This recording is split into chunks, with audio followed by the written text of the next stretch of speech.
So now we understand the difference between profitability and revenue. The next thing that I want you to understand is the difference between what's important to your business, what's important to your advertising, and what comes in between. And the reason for this is because I work with such a range of business owners, media buyers, and everything in between that I think sometimes there's a disconnect. So here's the problem. If you're on the agency or freelancer side and you're running an advertising campaign, it's easy to get caught up with the things that are important to you, but not the business owner. If you're the business owner and you're running your own ads, it's quite easy to get caught up in the metrics that are important to your business, but not necessarily the right ones that are influencing your advertising. Or if you're working with a freelancer or a team or an agency, you can become disconnected on what the media buyer is actually doing and what's influencing your business. So it's really important to understand that you have to work together. And I've created this sheet to allow you, and the link should be below, to model and calculate what that looks like for your business. So if I take a bottom-down approach, I'll show you how I look at the metrics, how the metrics influence each other, and how you can start to model this for your own business as well. So when you start off, the first thing you have with your advertising account is your spend. So it's natural to think, right, I've got $1,000 and I start calculating what I can do and, et cetera, et cetera, et cetera. But as a business owner, you're actually thinking about, okay, I know what I want to spend, but I also know what kind of revenue number I want to get or what kind of return on ad spend I want to generate. So it's really important for you to define what your goals are from the start. Now, for example, if you're able to profit from a return on ad spend of 1.5, and bear in mind a return on ad spend simply means that you spend $1,000 and you make $1,500 back in revenue. It doesn't take into account the cost of goods sold, COGS, and it doesn't take into account your variable and fixed costs beyond that. So staffing, technology, fulfillment, your fulfillment center, anything like that, that's not included in your other costs. So actually you might look at that and say, right, well actually my profit at the end of this is zero because it cost me $500 to sell 30 products, and therefore I'm spending $1,000. Yes, I make an extra 500, but that's lost in other costs, and my net is zero. No one wants to run a business like that, but let me tell you something. I speak to a lot of people that scale their e-com stores to 100K, to 7 figures. They share these screenshots and, I made $1 million and I'm doing great and stuff like that. When you actually go deep into their numbers, a lot of these people are not profitable. And I think it's become too easy to find winning products, to scale up stores, even with digital info products.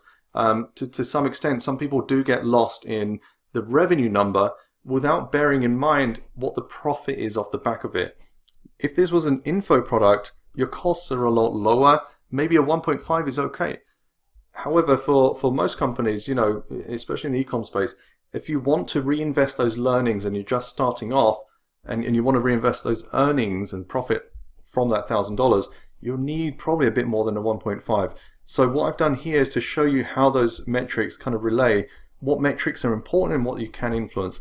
So first of all, in this column here, I've highlighted the most important metrics that you have influence over. So you can input the spend, you can manipulate the cost per click, and I'll show you that, conversion rate percent, cost per acquisition, average order value, and lifetime value. And I'll talk through how each of these cascade an impact.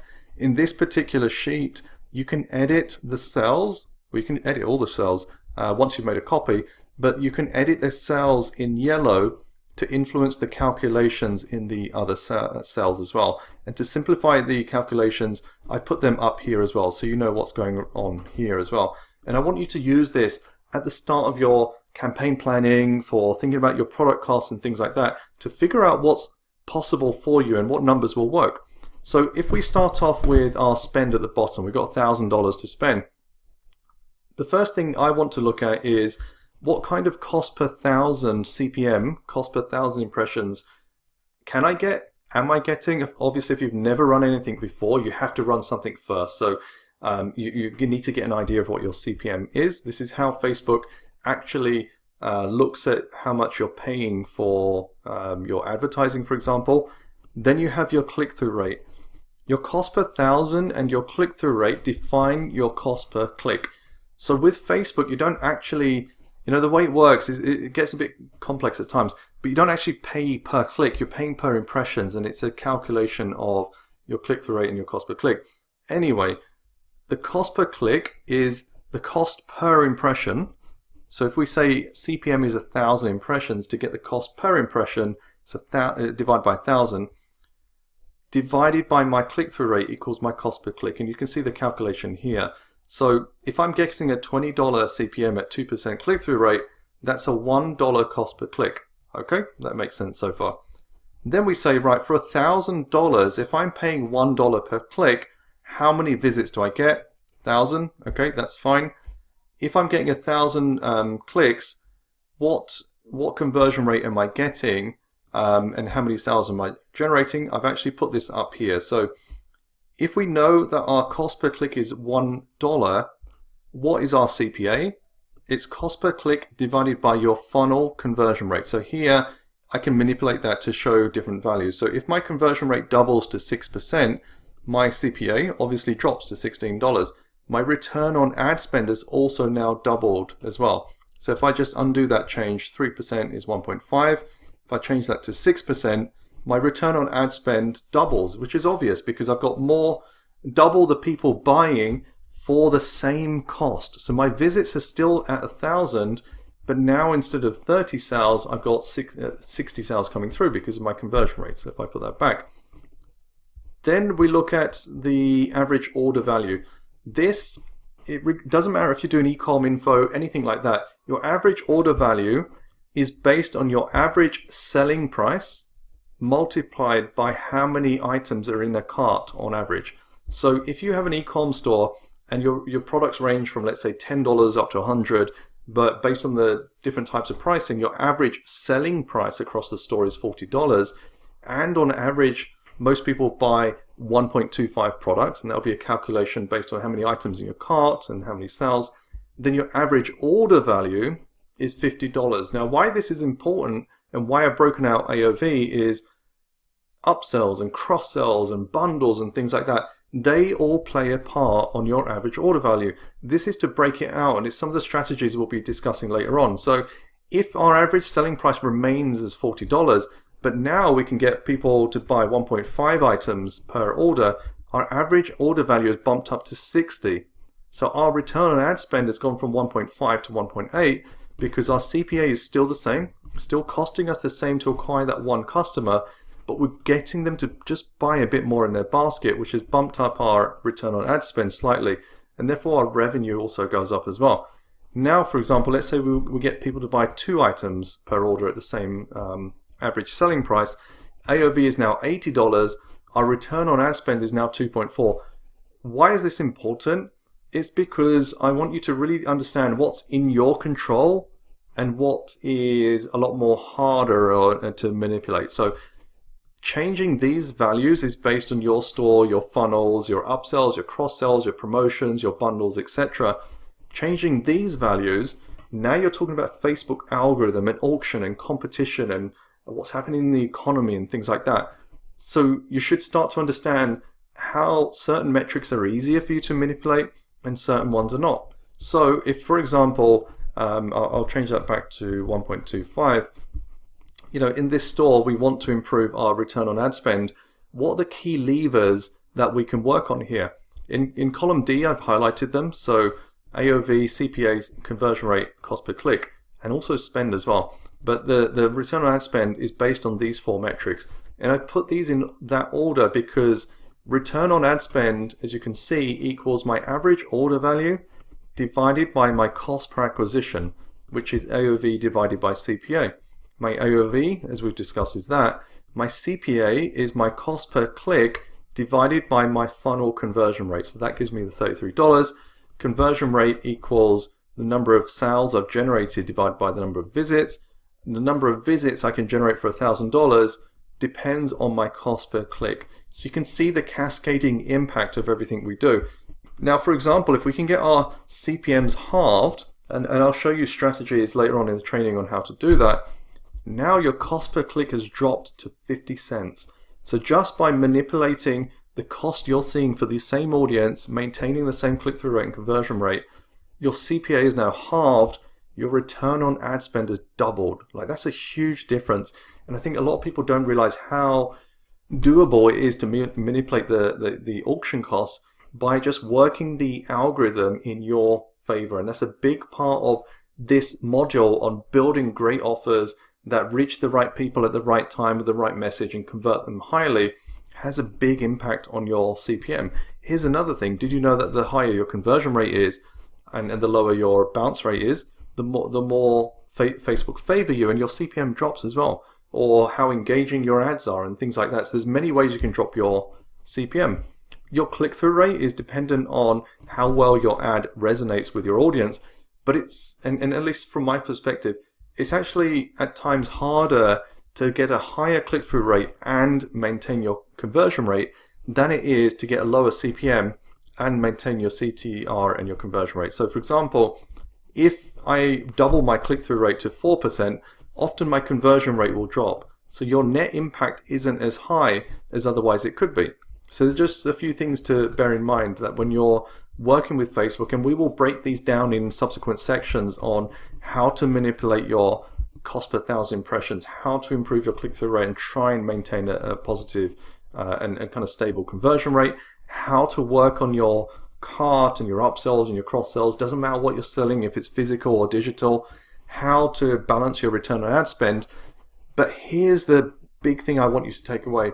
As a business owner, it's not just revenue and profitability on your ads that are going to dictate your success, it's your lifetime value.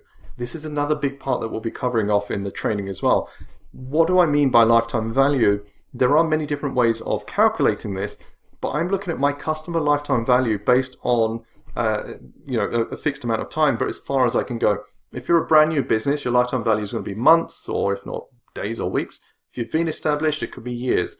I try and get a baseline based on the last 12 months because I feel it's more relevant to me on where the business is right now. Because whatever happened 2 years ago, is it still relevant? You can maybe look at a separate 12-month period prior. But I like to look at the last 12 months as a rolling number of what my lifetime value is, just based on what I'm doing over that kind of period. Now, what I've done here to illustrate is if I've just spent $1,000, that could be a day, it could be a month, whatever it is, and I've generated $3,000 here, that's just 60 sales. And what I'm doing is basing this on the assumption that one sale is generated from one customer, which means those 60 sales are also 60 customers. Those 60 customers generated me $3,000. My lifetime value is the total revenue I've generated divided by the total number of customers. So my lifetime value is, what is the value of one customer? So one customer to me is worth $50. That's great. What's the cost of acquiring one customer? It's $16. So that gives me an idea of what my return on investment is. But here's a scenario. What if we generated 60 sales from 60 unique customers, but everyone bought twice? Now what happens? Rather than generating $6,000, we've now generated $3,000, we've now generated $6,000.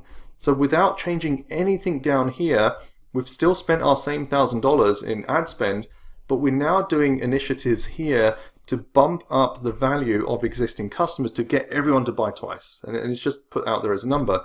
Now our lifetime value is $100 because we generated $6,000 from 60 customers.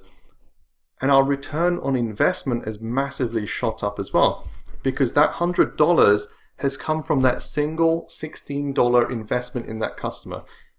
If you take nothing else away from this, just understand this.